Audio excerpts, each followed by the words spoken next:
بسم اللہ الرحمن الرحیم۔ السلام علیکم ناظرین، فدا دل ہوں اور آپ ڈیلی میدان دیکھ رہے ہیں۔ غزہ کی صورتحال آپ کے سامنے ہے۔ شدید بمباری، شدید مظالم اسرائیل کی طرف سے جاری ہیں۔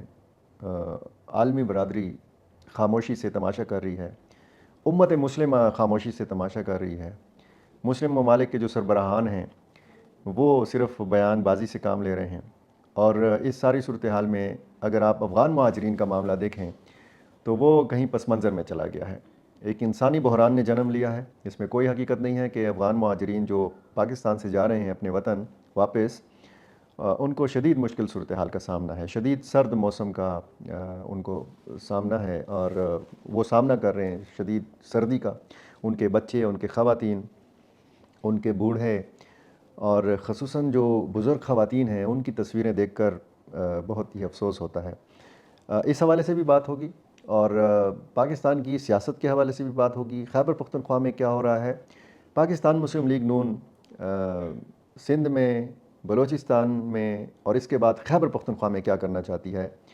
اور نواز شریف صاحب کو پنجاب کے بعد باقی صوبوں کی کتنی ضرورت ہے، اور یہ ضرورت کون پوری کر سکتا ہے۔ بلوچستان میں تو یہ ضرورت باپ پارٹی نے پوری کر لی، یعنی باپ نے گلے لگا لیا نواز شریف صاحب کو۔ اسی طرح MQM اور مسلم لیگ نون کا سندھ کے اندر، پھر خیبر پختونخوا میں وہ کون ہو سکتا ہے کہ جو سہارا دے سکتا ہے مسلم لیگ نون کو، یا مسلم لیگ نون جس کو سہارا دے سکتی ہے وہ کون سی جماعت ہو سکتی ہے، کون سا سیاسی رہنما ہو سکتا ہے، اس حوالے سے بھی بات کریں گے۔ کل کے ولاگ میں نے آپ کو بتایا تھا کہ خیبر پختونخوا میں افغان مہاجرین کے 43 کیمپس ہیں، 43 کیمپس ہیں، اور اس کی تھوڑی تفصیل میں آپ کو اس لیے بتاؤں گا تاکہ آپ کو پتہ چلے کہ خیبر پختونخوا میں آج بھی کیمپوں کے اندر کتنے افغان مہاجرین رہ رہے ہیں۔ اس بات سے قطع نظر کہ کتنے غیر قانونی ہیں، کتنے قانونی ہیں، اور یہ اعداد و شمار میں اس لیے وقتاً فوقتاً آپ کے ساتھ شیئر کرتا ہوں تاکہ آخر میں جب پتہ چلے گا تو پھر یہ معلوم ہو کہ جو اعداد و شمار اب تک میڈیا میں سامنے آتے رہے، ہم آپ کے سامنے رکھتے رہے، کیا وہ اعداد و شمار درست بھی تھے یا نہیں تھے۔ کیونکہ اب یہاں سے جو افغان مہاجرین جا رہے ہیں ان کی ہمیں پاکستان کی حکومت ایک جو اعداد و شمار بتا رہی ہے وہ الگ اعداد و شمار ہیں، جو افغان حکومت کے اعداد و شمار ہیں وہ الگ ہیں۔ اب یہ بہت حیرت کی بات ہے، یہاں سے کہا جا رہا ہے کہ جی کوئی 2.5 لاکھ یا اس سے کچھ اوپر لوگ جو ہیں وہ جا چکے ہیں افغان مہاجرین۔ افغان حکومت کہتی ہے کہ کم و بیش 3 لاکھ یا 3 لاکھ سے اوپر افغان مہاجرین جو ہیں وہ پاکستان سے واپس آ چکے ہیں افغانستان۔ اب یہ صرف پاکستان سے گئے ہیں یا یہ ایران سے بھی واپس آئے ہیں، کیونکہ بہت سارے لوگ جو ہیں وہ ڈپورٹ کیے جاتے ہیں ایران کی طرف سے بھی۔ اس پر آپ کو پتہ ہے زیادہ واویلا نہیں مچایا جاتا، بہت سارے لوگ ایران کے راستے دوسرے ممالک میں جانا چاہتے ہیں تو وہاں پر ان کو پکڑ لیا جاتا ہے اور ان کو ڈپورٹ کر دیا جاتا ہے۔ اب یہ تو پھر بعد میں پتہ چلے گا کہ یہ جو اعداد و شمار 3 لاکھ کے حوالے سے ہے یہ صرف پاکستان کے حوالے سے ہے۔ تو میں 43 کیمپس کی بات کر رہا تھا کہ پشاور میں افغان مہاجرین کے 7 کیمپس ہیں، 7۔ چارسدہ اور نوشیرہ میں 3 کیمپس ہیں، ہنگو اور کوہاٹ میں 5، مردان اور ثوابی میں افغان مہاجرین کے 2 کیمپس ہیں۔ بنیر، چترال، بنو، ٹانک، ڈیرہ اسماعیل خان اور لکی مروت میں 1، دیر میں 4 کیمپس ہیں، مانسیرہ اور ہری پور میں 3 افغان مہاجرین کے کیمپس موجود ہیں۔